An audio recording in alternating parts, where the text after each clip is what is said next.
Hello everyone, এখন আমি তোমাদের সঙ্গে বাস্তুতন্ত্র সম্পর্কে আলোচনা করব। তাহলে বাস্তুতন্ত্র বা ইকোসিস্টেম, যেটা জীবমণ্ডল বা বায়োস্ফিয়ারের একটা উপাদান। হ্যাঁ, তো এই বাস্তুতন্ত্র সম্পর্কে আমি কিছু কথা তোমাদের বলবো। তো তোমরা একটু মন দিয়ে শোনো, দেখো বাস্তুতন্ত্র সম্পর্কে কিন্তু অনেকটাই ধারণা ক্লিয়ার হবে। তাহলে দেখো বাস্তুতন্ত্র সম্পর্কে আমাদের জানতে গেলে প্রথমে বাস্তুতন্ত্র কাকে বলছে, এর প্রকৃতি বা বৈশিষ্ট্য, এই জিনিসটা আমাদের ক্লিয়ার করতে হবে।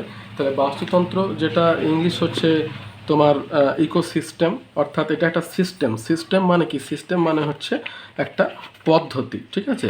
তো এই যে বাস্তুতন্ত্র আছে, এটাও কিন্তু একটা পদ্ধতি, যেটার মাধ্যমে একটা খাদ্য খাদক সম্পর্কের মাধ্যমে মানুষের মধ্যে মিথস্ক্রিয়া থাকে, সেইটাকেই বলছে ইকোসিস্টেম। তাহলে দেখো এখানে বাস্তুতন্ত্রে যদি আমরা ডেফিনেশন দিতে যাই, তাহলে কি হচ্ছে, যে কোনো একটা নির্দিষ্ট স্থানের জীবগোষ্ঠী এবং জড় উপাদানগুলির মধ্যে অন্তঃসম্পর্কের মধ্য দিয়ে যে বাসস্থানিক ক্রিয়া প্রতিক্রিয়া ব্যবস্থা গড়ে ওঠে। এই যে ব্যবস্থা বা সিস্টেম, এইটাই হচ্ছে তোমার বাস্তুতন্ত্র।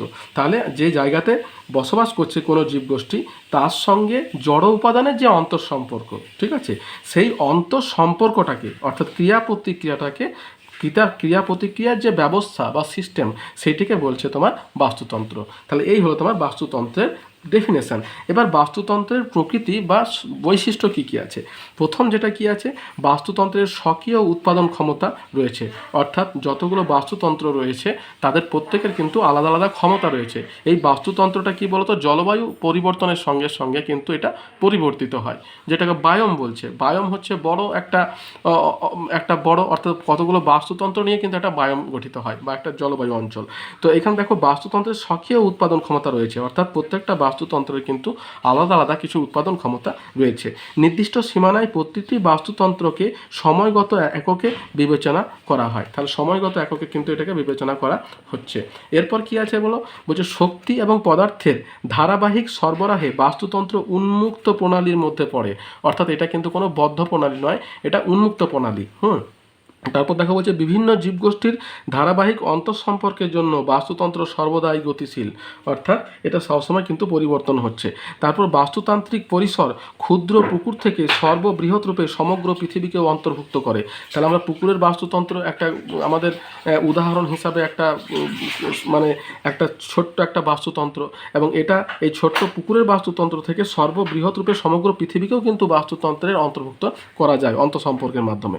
এবার হচ্ছে বাস্তুতন্ত্রের মূল ভিত্তি হলো শক্তি প্রবাহ, অর্থাৎ এর মূল ভিত্তি হচ্ছে শক্তির প্রবাহ। অর্থাৎ আমাদের যে ক্লোরোফিলযুক্ত যে উদ্ভিদ, অর্থাৎ উৎপাদক যারা, তারা সৌরশক্তিটাকে কিন্তু একমাত্র শরীরের মধ্যে তারা আবদ্ধ করতে পারে। আমরা যারা খাদক, তারা কিন্তু ডিরেক্ট সৌরশক্তিকে মানে শরীরে এনার্জি হিসাবে গ্রহণ করতে পারি না। তাহলে সৌরশক্তিকে তোমার উৎপাদকরা মানে আবদ্ধ করছে, এবার তাদের থেকে আমরা নিয়ে পরে কিন্তু শক্তিটাকে প্রবাহিত করছি।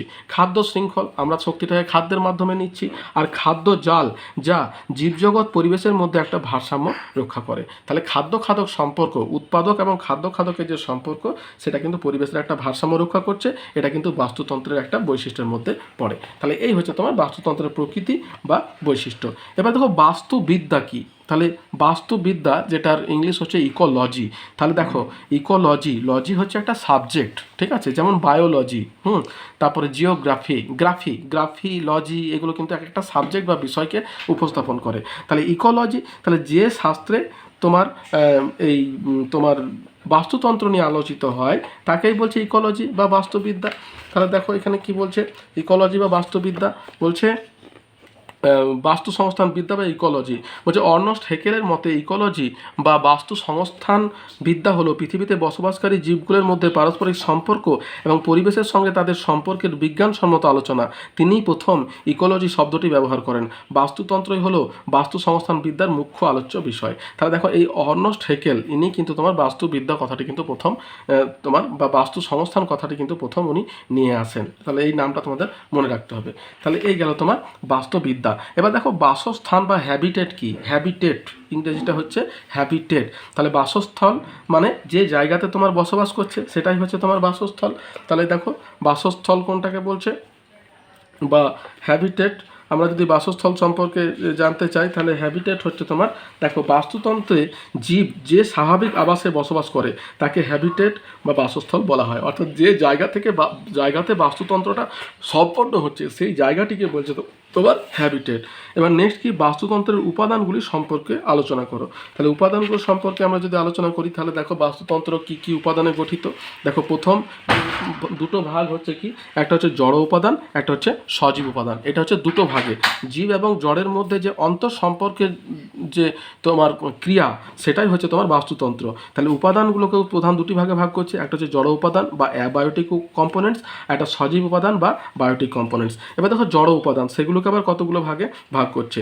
যে সকল উপাদান প্রকৃতিতে পাওয়া যায় কিন্তু সজীব নয়, অর্থাৎ তোমার ইট পাথর জল বাতাস এগুলো সবই কিন্তু তোমার সূর্যালোক এগুলো সবই হচ্ছে তোমার সজীব নয়, এগুলো জড় উপাদান। সেগুলিকে জড় উপাদান বলে। এগুলিকে আবার তিন ভাগে ভাগ করা যায়, অজৈব, জৈব এবং ভৌত। তাহলে অজৈব কোনগুলোকে বলছে, অজৈব হচ্ছে carbon, nitrogen, oxygen, carbon dioxide, sulphur, phosphorus প্রভৃতি। এগুলি জীব ভূ রাসায়নিক চক্রের প্রধান উপাদান। আর জৈব উপাদান কোনগুলো, প্রোটিন, ফ্যাট, শর্করা, স্নেহজাতীয় পদার্থ, উদ্ভিদ এবং প্রাণীদেহের বিয়োজিত অবশেষ এইগুলো। আর ভৌত উপকরণ কোনগুলো, সূর্যালোক, তাপ, বায়ু, জল, মাটি প্রভৃতি। তাহলে এইগুলো হচ্ছে তোমার সবই জড় উপাদানের অন্তর্গত। এবার আমরা সজীব উপাদান সম্পর্কে আলোচনা করছি। তাহলে সজীব উপাদান কি কি আছে, সজীব উপাদানগুলোকে আবার তোমার কতগুলো ভাগে ভাগ করছে, একটা হচ্ছে স্বভোজী, একটা হচ্ছে পরভোজী, স্বভোজী, পরভোজী, আর হচ্ছে তোমার বিয়োজক। তাহলে এই তিনটে ভাগে ভাগ করছে তোমার আমাদের যে জৈব উপাদানগুলো আছে বা সজীব উপাদান আছে সেগুলো কি। স্বভোজী মানে উৎপাদক, স্বভোজীর অপর নাম হচ্ছে তোমার উৎপাদক। অর্থাৎ আমাদের যেমন তোমার রান্নাঘরে খাদ্য তৈরি হয়, ঠিক একই রকম যারা স্বভোজী বা উৎপাদক তারা কিন্তু সৌরশক্তিটাকে নিজেদের শরীরে আবদ্ধ করে রাখে এবং সেটা খাদ্য শৃঙ্খলের মাধ্যমে আমাদের দিকে, আমাদের যারা খাদক তাদের শরীরে তোমার প্রবাহিত হয়, যেটাকে শক্তি প্রবাহ বলছে। তাহলে স্বভোজী বা উৎপাদক কোনটাকে বলছে, যে পরিবেশের যে সকল সজীব উপাদান মূলত সৌরশক্তি শোষণ করে, এটাই হচ্ছে এর মূল ক্রাইটেরিয়া, সৌরশক্তি শোষণ করে। কার্বন ডাইঅক্সাইড, নাইট্রোজেন, জল প্রভৃতির সাহায্যে নিজেদের খাদ্য প্রস্তুত করে, তাদের স্বভোজী বলে। মূলত সবুজ উদ্ভিদ স্বভোজী বা উৎপাদক গোষ্ঠী, এছাড়াও কয়েক প্রকার ব্যাকটেরিয়াও কিন্তু স্বভোজী। এবার দেখো পরভোজী বা খাদক কোনটাকে বলছে। পরভোজীর অপর নাম হচ্ছে খাদক আর স্বভোজীর অপর নাম হচ্ছে উৎপাদক। এবারে খাদক, যে সকল জীব খাদ্যের জন্য অপরের ওপরে নির্ভর করে তাদের পরভোজী বলে। অপর বলতে এখানে উৎপাদক, ঠিক আছে, অপরের ওপরে মানে উৎপাদকের উপরে। আবার অনেক সময় শুধু শুধু উৎপাদকের ওপরে নয়, মানে একটা খাদক আবার অন্য খাদককে খেয়ে থাকে। ওই জন্য এখানে কিন্তু শুধুমাত্র উৎপাদকের কথা বলা হয়নি, এখানে শুধু বলা হয়েছে যে যে সকল জীব খাদ্যের জন্য অপরের ওপরে নির্ভর করে তাদের বলছে পরভোজী। পরভোজী বা খাদক আবার তিন প্রকারের হয়। প্রথম হচ্ছে প্রাথমিক খাদক। প্রাথমিক খাদক কোনগুলোকে বলছে গো, যেগুলো শুধুমাত্র উৎপাদককেই খাদ্য হিসেবে গ্রহণ করে, তাকে বলছে প্রাথমিক খাদক। দেখো এরা খাদ্যের জন্য সরাসরি উৎপাদক বা সবুজ উদ্ভিদের উপরে নির্ভর করে, এদের প্রাথমিক খাদক বলা হয়। শাকাশী বা তৃণভোজী প্রাণী যেমন গরু, ছাগল, হরিণ প্রভৃতি এই খাদকের উদাহরণ। হয়ে গেল এটা প্রাথমিক খাদক।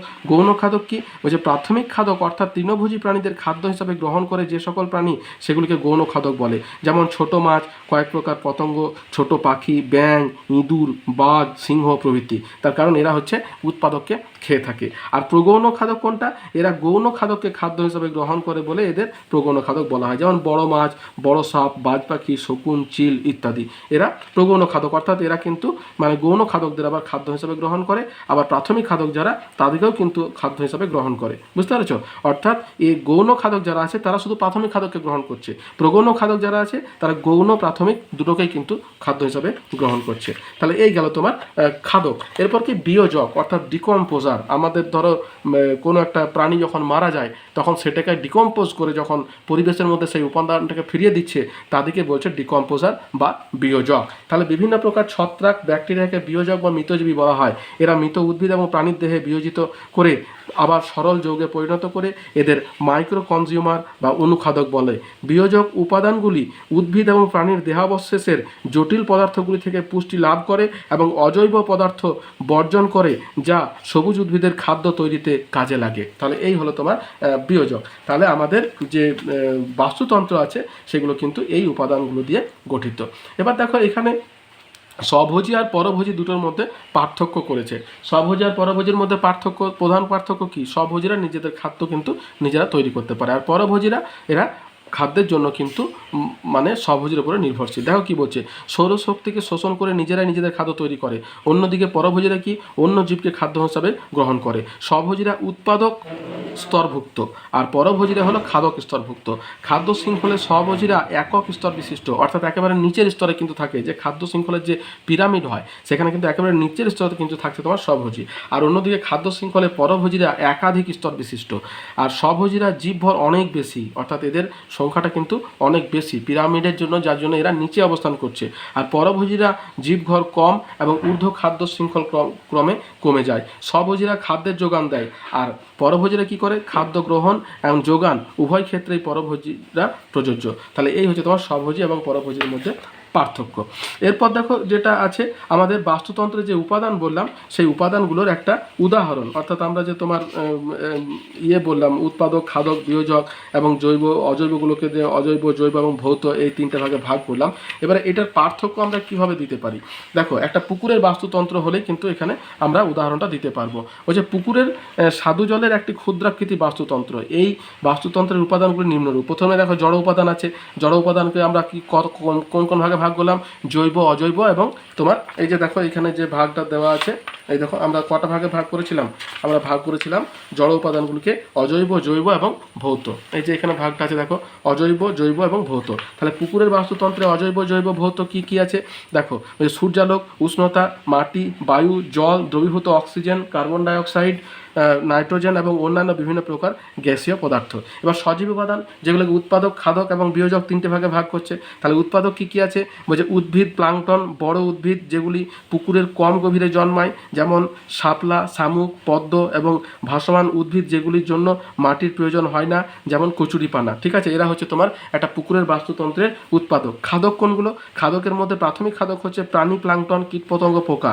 দ্বিতীয় শ্রেণীর খাদক হচ্ছে ছোট মাছ, চিংড়ি এবং কাঁকড়া। তৃতীয় শ্রেণীর খাদক হচ্ছে বড় মাছ, সাপ, কচ্ছপ, হাঁস, বক, অন্যান্য মৎস্যভোগ প্রাণী। এই হলো তোমার খাদক। এবার দেখো 3 নম্বরে বিয়োজক, এখানে কিন্তু তোমার নাম্বারটা ভুল আছে, এখানে তোমার 3 নাম্বার দিতে হবে, 1 2 3, 3 নম্বরে হচ্ছে তোমার বিয়োজক। তাহলে বিয়োজক কোনগুলো বলছে, পুকুরের মৃতজীবী ছত্রাক, ব্যাকটেরিয়া যেগুলি মৃত উদ্ভিদ এবং প্রাণীদের উপরে জন্মায় এবং এগুলিকে বিয়োজিত করে সরল যৌগে পরিণত করে। তাহলে এই হচ্ছে একটা বাস্তুতন্ত্রের তোমার উদাহরণ। ঠিক আছে, তাহলে আমরা বাস্তুতন্ত্রের একটা উদাহরণ সম্পর্কে আলোচনা করলাম। এরপর দেখো কি আছে, বাস্তুতন্ত্রের শ্রেণীবিভাগ। তাহলে আমাদের এই যে তোমার ইকোসিস্টেম বা বাস্তুতন্ত্র, এইগুলো কিন্তু আমি তোমাদের কি বললাম যে অঞ্চল বা হ্যাবিটেট ভেদে কিন্তু একটা জায়গা থেকে অন্য জায়গাতে তারা ডিফারেন্স হয় এবং তাদের প্রত্যেকের নিজস্ব ক্ষমতা আছে। এবার দেখো তাহলে বাস্তুতন্ত্রের আমরা যদি শ্রেণীবিভাগ করি, বলছে উৎপত্তি অনুসারে একে দুটি ভাগে ভাগ করা হয়, একটা হচ্ছে প্রাকৃতিক বাস্তুতন্ত্র আর একটা হচ্ছে তোমার কৃত্রিম বাস্তুতন্ত্র, অর্থাৎ মানুষ যেটাকে তোমার সৃষ্টি করছে কৃত্রিমভাবে সেটাকে বলছে তোমার কৃত্রিম বাস্তুতন্ত্র। তাহলে প্রাকৃতিক বাস্তুতন্ত্র কোনটাকে বলছে, বলছে এটি প্রকৃতির এমন একটি স্বাভাবিক কাঠামো যেখানে মানব হস্তক্ষেপ ছাড়াই জীব এবং তাদের সংশ্লিষ্ট পরিবেশের মধ্যে ভৌত এবং রাসায়নিক উপাদানের মিথস্ক্রিয়ায় স্বাভাবিক ভারসাম্য বজায় থাকে। এটি স্বাভাবিকভাবে গঠিত এবং পরিচালিত হয়, অর্থাৎ এই বাস্তুতন্ত্রটা কিন্তু তোমার প্রকৃতির স্বাভাবিক নিয়মে কিন্তু গড়ে ওঠে। আর কৃত্রিমটা কি, মানুষ আর্টিফিশিয়ালি সেটাকে সৃষ্টি করে। তাহলে এবার দেখো প্রকৃতিক যে বাস্তুতন্ত্র আছে তাকে আবার কতগুলো ভাগে ভাগ করছে। প্রথম হচ্ছে স্থলজ বাস্তুতন্ত্র। তাহলে স্থলজ বাস্তুতন্ত্র যে ভূমিভাগের উপরে গড়ে ওঠা স্থলজ বাস্তুতন্ত্র সবচেয়ে পরিবর্তনশীল একটি অঞ্চল। শ্রেণীবিন্যাস কি, বনভূমির বাস্তুতন্ত্র। বনভূমির বাস্তুতন্ত্র কোনটাকে বলছে, বলছে এটি ছোট, মাঝারি, বড় সমস্ত ধরনের গাছপালা, বন্যপ্রাণী এবং অণুজীবের সমন্বয়ে গঠিত হয়। উদাহরণ হচ্ছে কি, যেমন বৃষ্টিবহুল নিরক্ষীয় বনভূমি, অ্যামাজন বনভূমি, সুন্দরবন ইত্যাদি। নাতিশীতোষ্ণ বনভূমি বলছে ইউরোপ এবং তোমার উত্তর আমেরিকার মিশ্র বনভূমি। তারপর আছে তোমার সরলবর্গীয় বনভূমি, যেমন তোমার সাইবেরিয়ার তৈগা। আর 2 নম্বর কী হচ্ছে দেখো, বনভূমির পর আসছে তোমার তৃণভূমি। তৃণভূমি বলছে ঘাস জাতীয় উদ্ভিদের প্রাধান্যযুক্ত এই বাস্তুতন্ত্রে তৃণভোজী প্রাণীর আধিক্য দেখা যায়। উদাহরণ উত্তর আমেরিকার নাতিশীতোষ্ণ অঞ্চলের প্রেরি, দক্ষিণ আমেরিকার পম্পাস, আফ্রিকার ভেল্ট, অস্ট্রেলিয়ার ডাউন্স। তাহলে এই হলো তোমার তৃণভূমি। আর কি হচ্ছে মরুভূমির বাস্তুতন্ত্র, বলছে অতি স্বল্প বৃষ্টিপাতযুক্ত এই বাস্তুতন্ত্রে কাঁটা জাতীয় উদ্ভিদ এবং উভচর প্রাণীদের যেমন সাপ, গিরগিটি, বাস দেখা যায়। উদাহরণ উদাহরণ সাহারা, থর, আরব মরুভূমির বাস্তুতন্ত্র। তাহলে এই যে দেখো তোমার এইটা গেল তোমার মরুভূমির বাস্তুতন্ত্র। এরপর দেখো বলছে পর্বতীয় বাস্তুতন্ত্র, অর্থাৎ হিলি এরিয়াতে যে বাস্তুতন্ত্রটা গড়ে ওঠে। বলছে উচ্চভূমি, পর্বত এবং পাহাড়ি অঞ্চলে উচ্চতা ভেদে তাপমাত্রা এবং বৃষ্টিপাতের তারতম্য এই অঞ্চলের বাস্তুতন্ত্রের গঠনে সর্বাধিক বৈচিত্র্য প্রদর্শন করে। উদাহরণ হচ্ছে হিমালয়, আন্দিজ, আল্পস প্রভৃতি। তাহলে এতদূর পর্যন্ত আমরা স্থলজ বাস্তুতন্ত্র সম্পর্কে আলোচনা করলাম। তাহলে স্থলজ বাস্তুতন্ত্র কটা ভাগে ভাগ করা হলো? 4টি ভাগে। একটা হচ্ছে বনভূমির বাস্তুতন্ত্র, তৃণভূমির বাস্তুতন্ত্র, মরুভূমির বাস্তুতন্ত্র এবং পার্বত্য অঞ্চলের বাস্তুতন্ত্র। তাহলে এর সঙ্গে সঙ্গে কিন্তু আমাদের স্থলজ বাস্তুতন্ত্রটা শেষ হলো। এবার আমরা জলজ বাস্তুতন্ত্র সম্পর্কে আলোচনা করব। তাহলে প্রাকৃতিক বাস্তুতন্ত্রকে দুটো প্রধান ভাগে ভাগ করা হচ্ছে, স্থলজ এবং জলজ। স্থলজকে যে 4টে ভাগে ভাগ করা হয় সেটা আমরা আলোচনা করলাম। এবারে জলজ বাস্তুতন্ত্র সম্পর্কে আমরা আলোচনা করব। বলছে বিভিন্ন সাগর, মহাসাগর, উপসাগর, নদ নদী, হ্রদ, পুকুর, ডোবা ইত্যাদিকে ঘিরে জলজ বাস্তুতন্ত্র গড়ে ওঠে। এই জলজ বাস্তুতন্ত্রকে আবার 3টে ভাগে ভাগ করছে। কি কি ভাগ বলতো? একটা হচ্ছে মিষ্টি জলের বাস্তুতন্ত্র, একটা লবণাক্ত জলের বাস্তুতন্ত্র, আর একটা হচ্ছে মিশ্র জলের বাস্তুতন্ত্র। অর্থাৎ মোহনা অঞ্চলে, যে নদীর মোহনা অঞ্চলে যেটা হয় তোমার লবণাক্ত জল এবং মিষ্টি জল দুটোই মিলেমিশে থাকে, তো এইটাকে বলছে মিশ্রিত বাস্তুতন্ত্র। এবার দেখো মিষ্টি জলের বাস্তুতন্ত্রকে আবার দুটো ভাগে ভাগ করছে। একটা হচ্ছে স্থির জলের বাস্তুতন্ত্র। স্থির জল মানে যেখানে জলটা স্থির থাকে, যেমন হ্রদ, পুকুর, ডোবা মতো ছোট ছোট জলাশয়ের বাস্তুতন্ত্র। আর প্রবহমান জলের বাস্তুতন্ত্র মানে নদী, খাল ইত্যাদির বাস্তুতন্ত্র। দেখো এই ছবিটা তোমরা দিতে পারো জলজ বাস্তুতন্ত্রের ক্ষেত্রে, এই যে ছবিটা তোমার দেওয়া আছে। এবার লবণাক্ত জলের বাস্তুতন্ত্র বলছে এই ধরনের বাস্তুতন্ত্রে জলের লবণতা পরিমাণ 3.5% বা তার অধিক হয়। লবণাক্ত জলের কয়েকটি উল্লেখযোগ্য রূপ হলো, একটা হচ্ছে উপকূলীয় বাস্তুতন্ত্র এবং গভীর সমুদ্রের বাস্তুতন্ত্র। তাহলে উপকূলীয় বাস্তুতন্ত্র কি আছে? যেমন প্রবাল দ্বীপের বাস্তুতন্ত্র। আর গভীর সমুদ্রের বাস্তুতন্ত্র যেমন ভারত মহাসাগর বা প্রশান্ত মহাসাগরের গভীরে দেখা যায়। এবার দেখো মিশ্রিত জলের বাস্তুতন্ত্র বলছে এই ধরনের বাস্তুতন্ত্র মিঠা এবং লবণাক্ত জলের সংমিশ্রণে গঠিত হয়। উদাহরণ হচ্ছে নদী, মোহনা, উপহ্রদ অঞ্চলের বাস্তুতন্ত্র। এই হলো তোমার আমাদের জলজ বাস্তুতন্ত্র। এরপরে আমাদের যেটা জানতে হবে সেটা হচ্ছে কৃত্রিম বাস্তুতন্ত্র। কৃত্রিম বাস্তুতন্ত্র কোনটাকে বলছে? তাহলে হচ্ছে পরিকল্পিতভাবে মানুষ প্রাকৃতিক পরিবেশের পরিবর্তন ঘটিয়ে নিজ হাতে যে বাস্তুতন্ত্র তৈরি করে তাকে তোমার বলছে কৃত্রিম বাস্তুতন্ত্র। কৃত্রিম বাস্তুতন্ত্রের কয়েকটা উদাহরণ কি? যেমন কৃষিজ বাস্তুতন্ত্র, অর্থাৎ ধান ক্ষেত, গম ক্ষেত, চাষযোগ্য জমি। নগরায়িত বাস্তুতন্ত্র, শহর, শিল্প এলাকা, পার্ক প্রভৃতি। জলাশয় বা মাছের খামার হচ্ছে কৃত্রিম পুকুর, চিংড়ি চাষ কেন্দ্র, অ্যাকোরিয়াম প্রভৃতি। যেমন অ্যাকোরিয়ামে আমরা বাড়িতে যে মাছ রাখি সেটা হচ্ছে তোমার একটা কৃত্রিম বাস্তুতন্ত্র তৈরি করা হয়। এটা গেল তোমার তাহলে আমাদের প্রাকৃতিক উৎপত্তি অনুসারে বাস্তুতন্ত্রের শ্রেণীবিভাগ। এবার দেখো আয়তন অনুসারে, অর্থাৎ কতটা আয়তন বড়, মানে তার আয়তন অনুসারে কিন্তু বাস্তুতন্ত্রকে আবার 4টি প্রধান ভাগে ভাগ করছে। একটা হচ্ছে অতিকায় বাস্তুতন্ত্র, মানে ছোট বাস্তুতন্ত্র যেগুলো হচ্ছে বৃহৎ এলাকা জুড়ে এই ধরনের বাস্তুতন্ত্র তোমার গড়ে উঠেছে। অতিকায় মানে ম্যাক্রো লেভেলে যেটা হচ্ছে, যেমন তোমার একটা মহাসাগরের বাস্তুতন্ত্র, বনভূমির বাস্তুতন্ত্র, মরুভূমির বাস্তুতন্ত্র ইত্যাদি। মাঝারি বাস্তুতন্ত্র বলছে মাঝারি আয়তনের এই বাস্তুতন্ত্র অতিকায় এবং ক্ষুদ্র বাস্তুতন্ত্রের মধ্যে সেতু বন্ধন হিসাবে কাজ করে। অর্থাৎ অত্যধিক বড়, অত্যধিক ছোট বাস্তুতন্ত্রের মধ্যে মাঝারি বাস্তুতন্ত্রটা কিন্তু তোমার সেতু বন্ধন বা ইন্টারলিঙ্কড হিসাবে কাজ করছে। উদাহরণ হচ্ছে যেমন হ্রদ বা চারণভূমির বাস্তুতন্ত্র। তাহলে এই যে হ্রদটা কি? হ্রদ হচ্ছে তোমার যেটা তোমার সমুদ্রের থেকে বিচ্ছিন্ন অংশটাকে হ্রদ বলছে। ঠিক আছে। এবার ক্ষুদ্র বাস্তুতন্ত্র কোনটা বলছে? বলছে ক্ষুদ্র পরিসরে গড়ে ওঠা এই ধরনের বাস্তুতন্ত্র অত্যন্ত জটিল প্রকৃতি, যেমন পুকুরের বাস্তুতন্ত্র। আর অতি ক্ষুদ্র বাস্তুতন্ত্র বলছে সাধারণত বিভিন্ন অণুজীবকে ঘিরে অতি স্বল্প পরিসরে এই বাস্তুতন্ত্র গড়ে ওঠে, যেমন ব্যাকটেরিয়ার বাস্তুতন্ত্র। তাহলে এই হলো তোমার আয়তন অনুসারে। এবার স্থিতিশীলতা অনুসারে দেখো আবার দুটো ভাগে ভাগ করছে। স্থিতিশীলতা হচ্ছে বাস্তুতন্ত্রের পরিবেশগত চাপ এবং পরিবর্তনের ক্রিয়া প্রতিক্রিয়া অনুসারে এটি উল্লেখযোগ্য রূপ হলো স্থিতিশীল বাস্তুতন্ত্র। বলছে স্থিতিশীল বাস্তুতন্ত্রগুলি পরিবেশে ছোটোখাটো পরিবর্তন বা সমস্যা দেখা দিলেও স্বল্প দিনের মধ্যেই তা পূর্বের অবস্থায় পুনরুদ্ধার করতে পারে। উদাহরণ হচ্ছে বনভূমির বাস্তুতন্ত্র। আর অস্থিতিশীল বাস্তুতন্ত্র বলছে এই ধরনের বাস্তুতান্ত্রিক কাঠামোয় কোনো পরিবর্তন বা বিশৃঙ্খলা যে কোনো পরিবর্তন আনে তা সহজে পূর্বের অবস্থায় ফিরে যায় না, যেমন কৃষিক্ষেত্রের বাস্তুতন্ত্র। অর্থাৎ একবার যদি পরিবর্তিত হয়ে যায় সেটা কিন্তু আর পূর্বের অবস্থায় ফিরে যাবে না। যেমন ধরো একটা জমিতে যদি রাসায়নিক সার প্রয়োগ করা হয় তাহলে সেখানে আর তোমার সেই পূর্বের অবস্থায় রাসায়নিক সার প্রয়োগ না করে আর সেই জমিতে চাষ করা যাবে না। তাহলে এইটাই হচ্ছে তোমার অস্থিতিশীল বাস্তুতন্ত্র। তাহলে এই দেখো বাস্তুতন্ত্রের মোটামুটি শ্রেণীবিভাগ এতগুলো ভাগে আমরা ভাগ করতে পারছি। এরপরে আমরা যে প্রশ্নটা আলোচনা করব সেটা হচ্ছে সম্পূর্ণ বাস্তুতন্ত্র এবং অসম্পূর্ণ বাস্তুতন্ত্র, অর্থাৎ আদর্শ বাস্তুতন্ত্র এবং অনাদর্শ বাস্তুতন্ত্র কোনটাকে বলছে। তাহলে সম্পূর্ণ বাস্তুতন্ত্র কোনটাকে বলছে? বলছে যে বাস্তুতন্ত্রে উৎপাদক অর্থাৎ সবুজ উদ্ভিদ, খাদক অর্থাৎ প্রাথমিক গৌণ এবং প্রগৌণ, বিয়োজক অর্থাৎ ছত্রাক এবং ব্যাকটেরিয়া এবং বিভিন্ন জড় উপাদান, ভৌত পরিবেশ এবং অজৈব বস্তুকণা, এইসব উপাদানগুলি পরিলক্ষিত হয় তাকে সম্পূর্ণ বাস্তুতন্ত্র বলা হয়। যেমন সমুদ্র অথবা হ্রদের বাস্তুতন্ত্র, অর্থাৎ আমরা একটা সমুদ্র একটা বৃহৎ বাস্তুতন্ত্র, তা যার জন্য এগুলোকে কিন্তু একটা সম্পূর্ণ বাস্তুতন্ত্র বলা হয়। তার কারণ হচ্ছে এখানে উৎপাদক, খাদক, বিয়োজক সবগুলোরই কিন্তু উদাহরণ কিন্তু এই মধ্যে লক্ষ্য করা যায়, যার জন্য একে সম্পূর্ণ বাস্তুতন্ত্র বলছে। এবার অসম্পূর্ণ বাস্তুতন্ত্র কোনটাকে বলছে? যে সকল বাস্তুতন্ত্রে উৎপাদক, খাদক এবং বিয়োজক এবং বিভিন্ন জড় উপাদান, এই উপাদানগুলি কোনো একটি অনুপস্থিত থাকে তাকে অসম্পূর্ণ বাস্তুতন্ত্র বলে। যেমন সমুদ্র বা হ্রদের বাস্তুতন্ত্র, গুহা কেন্দ্রিক বাস্তুতন্ত্র প্রভৃতি। তাহলে এইগুলো হচ্ছে তোমার অসম্পূর্ণ বাস্তুতন্ত্র। তাহলে এই হলো তোমার সম্পূর্ণ বাস্তুতন্ত্র এবং অসম্পূর্ণ বাস্তুতন্ত্রের মধ্যে পার্থক্য।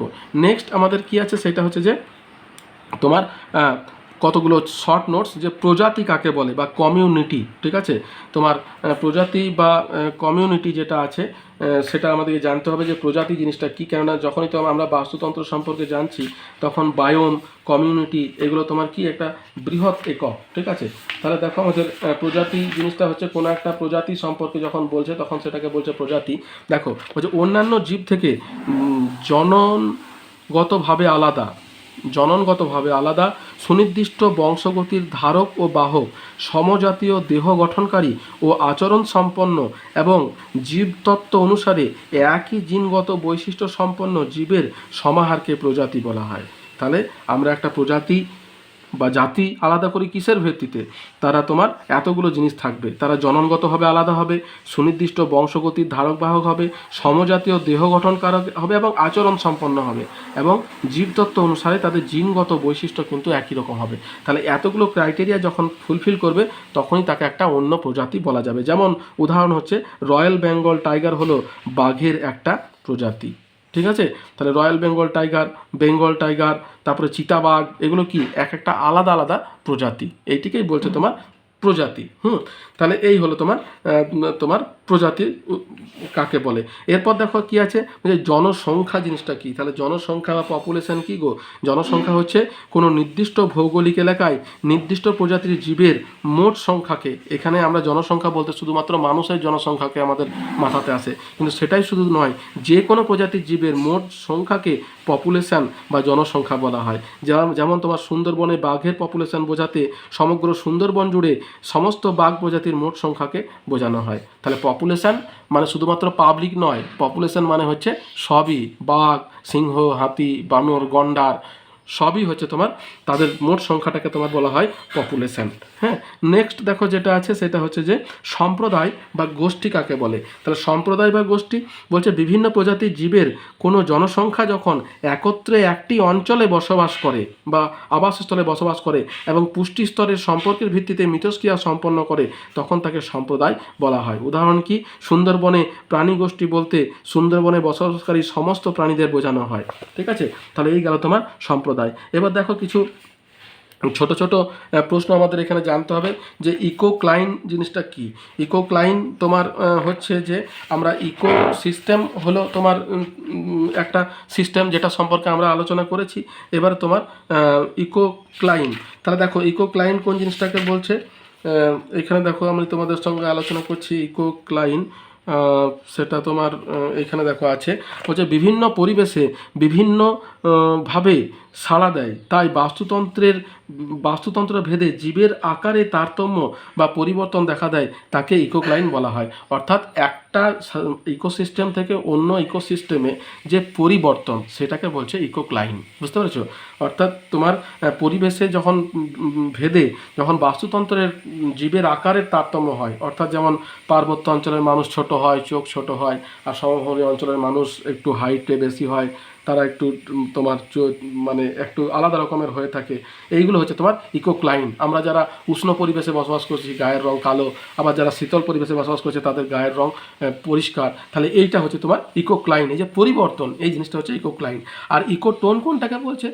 দুটো ইকোসিস্টেম বা বাস্তুতন্ত্র যেখানে মিলিত হয় সেই পরিবর্তনশীল সংকীর্ণ প্রান্তিক অঞ্চলে দুটি বাস্তুতন্ত্রেরই জীবগোষ্ঠী দেখা যায়, একে ইকোটোন বলা হয়। বুঝতে পারছো? যেমন নদীর মোহনা, ঠিক আছে, নদীর মোহনাতে তোমার মিষ্টি জলের মাছও অনেক সময় পাওয়া যায়, আবার সামুদ্রিক মাছও পাওয়া যাচ্ছে। তাহলে এই জিনিসটাকে বলছে ইকোটোন। বা তোমার যেখানে পর্বত এসে সমভূমিতে মিশছে, সেই সমভূমি অঞ্চলটাতে কি হচ্ছে, পর্বত্য অঞ্চলের মানুষেরও দেখা পাওয়া যাচ্ছে, আবার তোমার সমভূমি অঞ্চলের মানুষও দেখা পাওয়া যাচ্ছে, তখন সেটিকে বলছে ইকোটোন। যেমন আমাদের নিউ জলপাইগুড়ি যেটা আছে, সেখানে পার্বত্য অঞ্চলের মানুষও দেখতে পাওয়া যাচ্ছে, আর সমভূমি অঞ্চলের মানুষও কিন্তু পর্যটনের জন্য সেখানে যাচ্ছে। তো এই যে তোমার এই সিস্টেমটা, এইটিকে বলছে তোমার ইকোটোন। এবার ইকোলজিক্যাল নিচ কোনটাকে বলছে, বাস্তুতন্ত্রে বা ইকোসিস্টেমে কোনো গোষ্ঠী বা সম্প্রদায় যে ভূমিকা পালন করে তাকে ইকোলজিক্যাল নিচ বলে, অর্থাৎ তার কর্মটাকে বলছে ইকোলজিক্যাল নিচ।